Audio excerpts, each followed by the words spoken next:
ଝାଟିମାଟି ଛପର ଘର ନୁହେଁ ସତ, ହେଲେ ଘରର ଅବସ୍ଥା କହିଲେ ନ ସରେ। ସେଇ ଛୋଟ ଘରେ ବଡ଼ ସ୍ୱପ୍ନ ଦେଖି ଆଜି ମୁଁ ନିଜକୁ ଧିକ୍ ମନେ କରୁଛି। ଘରର ସଦସ୍ୟ କହିଲେ ମା, ମୁଁ ଆଉ ମୋ ସାନ ଭାଇ ବାବେନା।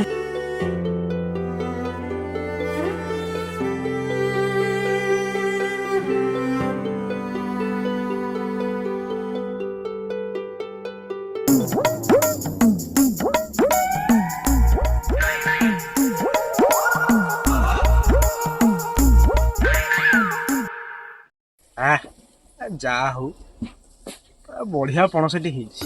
ରଜ ଅବାରକୁ ପାଚିଲା ପଣସ, କୋଉ ଭାଲଟେ ବଣ୍ଡ। ଅଖଡା ଟାଇମରେ କିଏ କଣ କଣ ଗୋଟେ ଖାଇବା ବିଷୟରେ କଣ ପ୍ଲାନିଂ କରିବି, କିଏ ଅଭଦ୍ର ଲୋକ।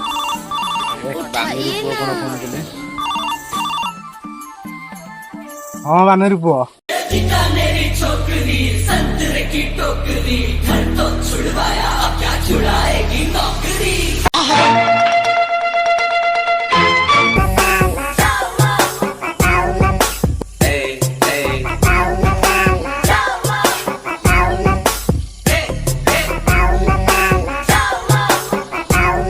ଶହେଟା ତୋର କଣ ମୁତୁଛୁ ଏଠି ଗୀତ ବୋଲୁଛୁ ବସିବୁ, ଶୀଘ୍ର ସାରୁନୁ, କାଳେ ଯିବା ଦୋକାନକୁ। ଆରେ ଭାଇ, ଦୁନିଆରେ ସବୁଠୁ ବଡ ଜିନିଷ କଣ?